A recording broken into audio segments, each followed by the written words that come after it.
Today, I'm super excited to show you how I made this beautiful, delicious, smashy, cheesy, amazing Oklahoma onion burger served on my homemade bun.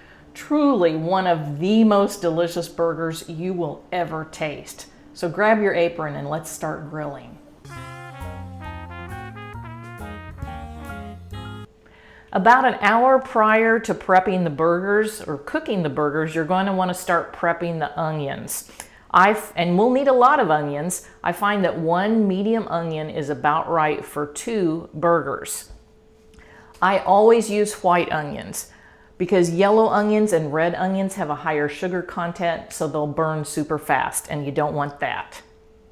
The onions need to be paper thin so they soften and caramelize in the same amount of time it takes for the beef patties to sear. This is almost impossible to do with a knife, so you'll want to use a mandolin slicer. And here's a public service announcement for everyone. If your mandolin slicer comes with one of these slicing guards, always use it. Let's just say I learned a very painful lesson one time the hard way that I will never forget, and now I always use this slicing guard. Now you'll need to draw out as much moisture from the onions as possible. This will help the onions brown faster since they'll only have a few minutes to cook. Place the onions in the bowl and sprinkle it with about 2 teaspoons of salt. Stir that around and let it sit for an hour. You can mix them up occasionally.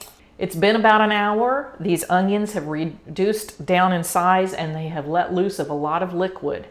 At this point, you can drain off that extra liquid, either use a strainer or a spoon, and then use paper towels to just push down and blot up the remaining liquid.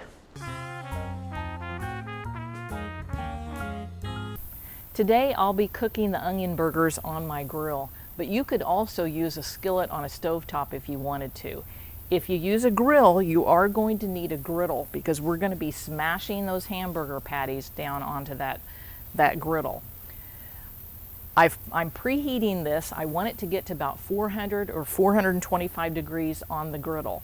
In the meantime, while that's preheating, let's head inside and prep the meat.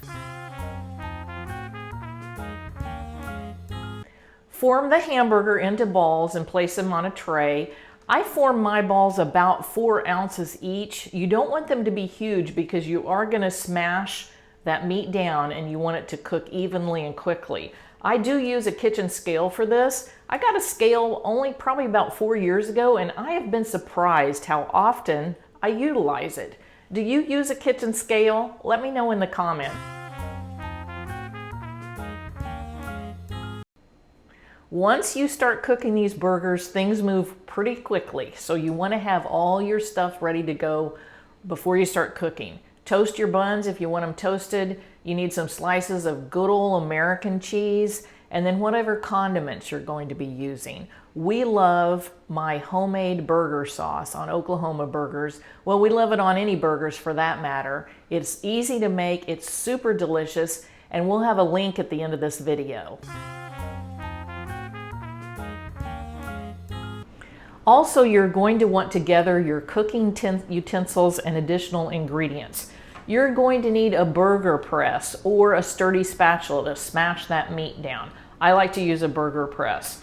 You're also going to need a sturdy spatula or a taping knife to flip those burgers. I like the taping knife. I know this is actually a home repair tool, but I have one that I use exclusively in my kitchen. It's going to work great for getting all those little browned, delicious bits out from under the burger. You're going to need an oil that has a high smoking point. I like avocado oil for that. You'll also need a piece of parchment paper, which you're going to put on that meat to really smash it down well. Of course, you're going to need salt, pepper, and then I like to use accent seasoning. This is an MSG, which enhances the umami flavor of stuff. It's going to make the meat taste beefier, the cheese more savory. It just enhances the flavor of food. Of course, if you're sensitive to MSG, you're not going to want to use this at all. It's a personal preference on whether or not you use this. The grill has preheated, so I'm going to use a little bit of avocado oil on it so the meat doesn't stick and we get a nice brown, crispy, seared crust. Spread the avocado oil around just a bit. Place your burger balls.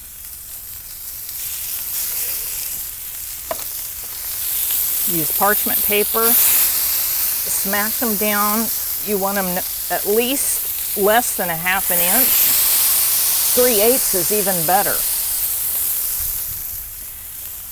Next, add a generous handful of the sliced onions. And gently press the onions in. You're going to cook that for a couple of minutes until the bottom is nice and seared and crispy. Now flip the whole thing over, making sure to get all those browned bits that are on the bottom.